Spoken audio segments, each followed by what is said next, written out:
Born and raised in New Orleans, went away to college, but I've lived in New Orleans all the years except for going away to school.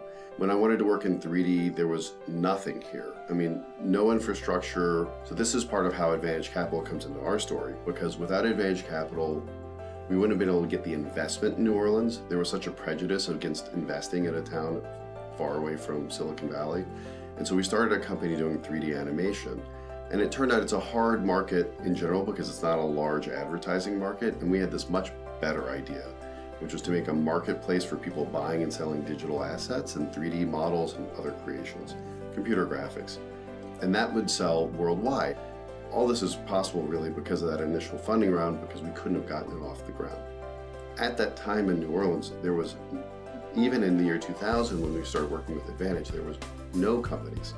There were basically, I think, one or two other companies, and it's funny. So we joke about, you could, in the tech scene here, you could see the tumbleweeds rolling down the streets. It was so desolate.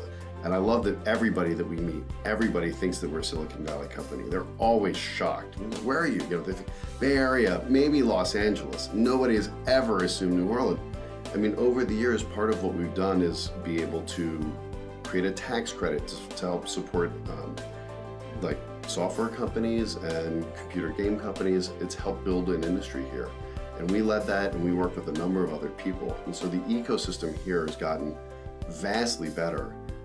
Before, we used to try and recruit staff to come here and say, oh, come move to New Orleans. And they'd say, but if I don't work for TurboSquid, I'm out of it. I can't survive. We never hear that anymore. There's enough companies, people can come, they'll move here, they'll do stuff. I mean, it's such a different world now. But that's part of the journey of like starting off and then having very little support in any way that we had sort of sought, and then Advantage supplying the capital, and then working together to build up an actual real scene here. It's been an amazing journey.